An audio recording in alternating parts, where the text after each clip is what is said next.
the House Freedom Caucus. You mean after this speech? After this speech, that's what Oh, she yeah, I said. think so. Well, what do we see at the voters? I think it was a great talk. It wasn't a speech. We talked about things. Who do you work for? Notice.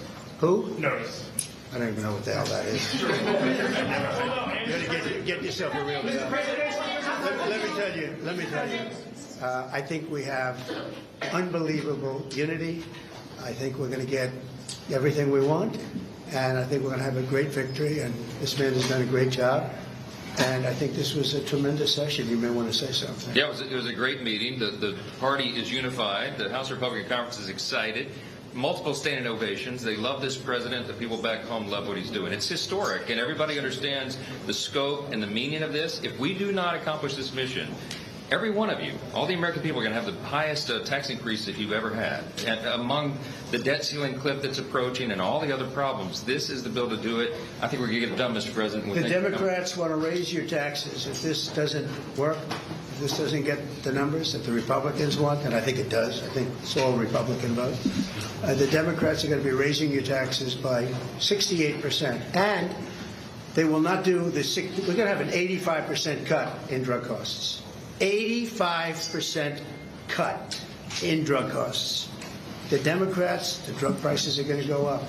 I can't imagine a Democrat not voting for this. I think the Democrats, if they don't vote for it, that means they're voting for an increase in drug prices. Think of that, versus an 80 to an 85, maybe 75, but could be an 85% cut in drug costs. Okay. Mr. President, will you need to reach out to individual members? Will you need to make a pitch to individual members? I don't think so. No, that's what I did. That's really what we did today. I think it was a really great. Yeah, that was a meeting of love. Let me tell you, that was love in that room. There was no shouting. I think it was a meeting of love. There were a couple of things that we talked about specifically where some people felt a little bit one way or the other, not a big deal. And I covered them. It wasn't so much a speech. I covered certain points. And I think I'd be very surprised. You told them you were losing patience. No, I didn't tell. Who told you I said I'm losing? That's what we heard inside the room. But it's a lie. Wait a minute. Wait. Who's told you that? We heard from people inside the room. Oh, really? It's totally true. I never used the term. I didn't say losing. I didn't even talk about it. In fact, it's the opposite. I think we're going to get it done. I'm not losing patience. We're ahead of schedule. Anybody that told you that is a liar. Wait a minute. I never mentioned the word losing patience because I'm not losing patience. We're ahead of schedule. That's why I asked you. I want to get well, but why don't you go back to your source and tell them they're liars if the source even exists? Passes the House. Yeah. Senators are already talking about making a number of changes. Sure. Always Is have. that okay? Yeah. Or do you want them to swallow Yeah. this bill? In some cases, they have things that I like even better. No, it always happens. There'll be some changes. But John Thune and Mike have been very closely aligned on this. They've been moving it up together. Mr. President, apparently you said don't F with Medicaid. Apparently you did say in the room. There is some concern among some Republicans, including Senator Josh Hawley, that this could impact benefits and that could be amount to a hidden tax on the. I didn't say. Here's what I said. Here's what I said. You want to hear what I said? I said waste, fraud, and abuse for Medicaid. If you find waste or fraud or abuse, we want to strengthen Medicaid. We want to strengthen Medicare. Waste, fraud, and abuse. The Democrats will let illegals be on. They'll destroy it. It will be destroyed. They want to have illegal immigrants be on. And if you do that, because it wasn't designed for that. Waste, fraud, and abuse. Can you guarantee that your voters who supported the election, particularly working class voters, will not lose health insurance under this bill? Oh, they won't lose health insurance. Not only that, remember, I'm cutting drug prices by 85%.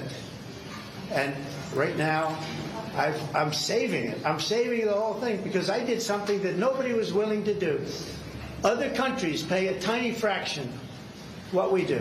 And I instituted favored nations. We're now going to pay the lowest in the world. We're going to be the equivalent of the lowest country in the world. People go to London, they go to Canada, they go to other countries, many other countries, because they want to buy their pharmaceutical products, their drugs, at a fraction of the cost. Now we're going to have the lowest cost anywhere in the world, and nobody else would do that but me. And that might be an election by itself, might be election winning. Now, when you add that in, when you put that into Medicaid and Medicare, we've just strengthened Medicare and Medicaid. And the Democrats won't do that. You know why? Because they're taken care of by the drug companies. And the ones that are taken care of are hard line. Some Republicans get money from drug companies, and that's okay, because they're okay with it. I talked about it. The drug companies take care of everybody. It's the biggest lobby, most powerful lobby in the world. There's no lobby like that. But the Republicans are okay with it. Not only okay with it, they love it. It was time. So we're going to cut drug prices from 75 to 85, in some cases even more than that. You know, I was telling the story that, and some of you were at that news conference. I gave a news conference where I was the first one in 18 years to cut drug costs for the year. And they were like a quarter of a point to half a point less. And I was very proud of that. Now I'm cutting them by 80, 85%, because I stopped the scam. This was a scam between the middlemen and the drug companies. This was a giant scam. And by the way, and other countries, because other countries fought for this. This was a giant scam, and we're not going to have it. So remember this. Go back and tell your people, if you'd like to, that the Republican Party is cutting the cost of drugs by as much as 85%. Not 8%, not 5%, not 1%, 85%. And you're going to have the lowest drug prices anywhere in the world, because I'm doing favored nations. And it's all done. I signed it. And the Democrats will unsign it, and the drug prices are going to go up. And I think on that issue alone, you can't lose an election. Mr. President, Your DOJ is weaponizing with the arrest of a congresswoman, Democratic congresswoman. Oh, give me a break. Did you see her? She was out of control. Did you address know, those days are over. Did The you days tell her of to do woke. that? The days of woke. No, I didn't. The days of woke are over. That woman, I have no idea who she is. That woman was out of control. She was shoving federal agents. She was out of control. The days of that crap are over in this country. We're going to have law and order. Mr. President, thank you very much. You campaigned on lowering the price of groceries. How can you justify cutting food assistance in this bill? Let me just tell you, the cut is going to give everybody much more food, because prices are coming way down. Groceries are down. Eggs. You told me about eggs. You asked me a question about eggs my first week. You said eggs. I said, I just got here. Tell me about eggs. And it was going through the roof. You know that eggs now are way down. Everybody's buying eggs. Groceries down. Energy's down. Gasoline is now they're buying gasoline now for $1.99. If you look back, you'll see $3.50, $4. This country, we're going to lose this country. Our country now is respected all over the world. All over the world we're respected. We were a laughing stock. The entire world we were a laughing stock. I went to the Middle East, and those rulers of those three countries are very powerful people, very big people, very rich people. They respect our country again. China was going to take them over. You know, China was going to they were going to get into the, if you look, Saudi Arabia, you take a little look what was happening with Qatar, UAE, great people, unbelievable leaders, but they were abandoned by this country. And they're not going to China anymore. They love us, we love them. We're going to take care of them, and they're going to take care of us. We came back with $5.1 trillion. Trillion. Every other president would have come back having spent $5.1 trillion as usual.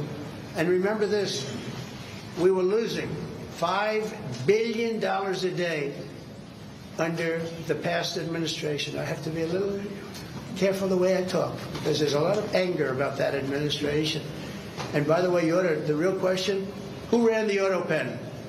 Okay, who ran the auto pen? Because the things that were signed illegally, in my opinion. I think we've just proved that. But our country is respected again. All over the world we're respected. We were laughed at 7 months ago. Then you had November 5th, and our country is respected again. Thank you very much.